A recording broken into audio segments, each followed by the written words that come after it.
Hello, 6th graders. Welcome to Big Ideas Math, Contract Math, Section 8.4, 2012 edition, Samples and Populations Activity.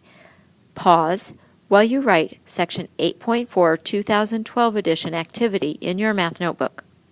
Pause again while you write today's activity objective in your math notebook.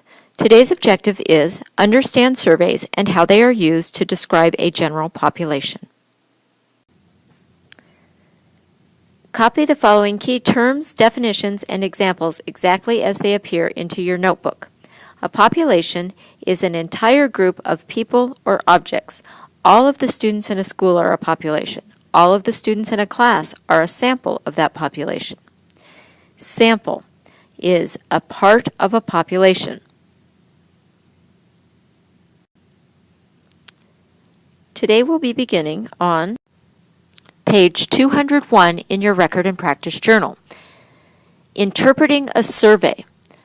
Read the newspaper article. Analyze the survey by answering the following questions.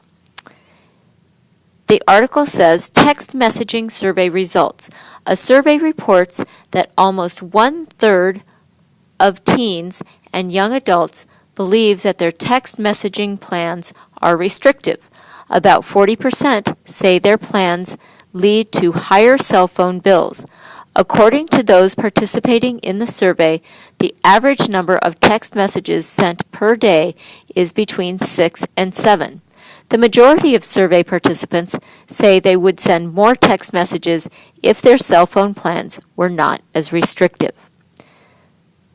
So, your job is to answer the questions that say, how many do you think need to be surveyed so that the results can represent all teens and young adults in your state? And then you need to also answer the question about how many need to be interviewed or surveyed to be representative of all of the teens and young adults in the United States. So that's a two-part question. So how many for the state and how many for the United States?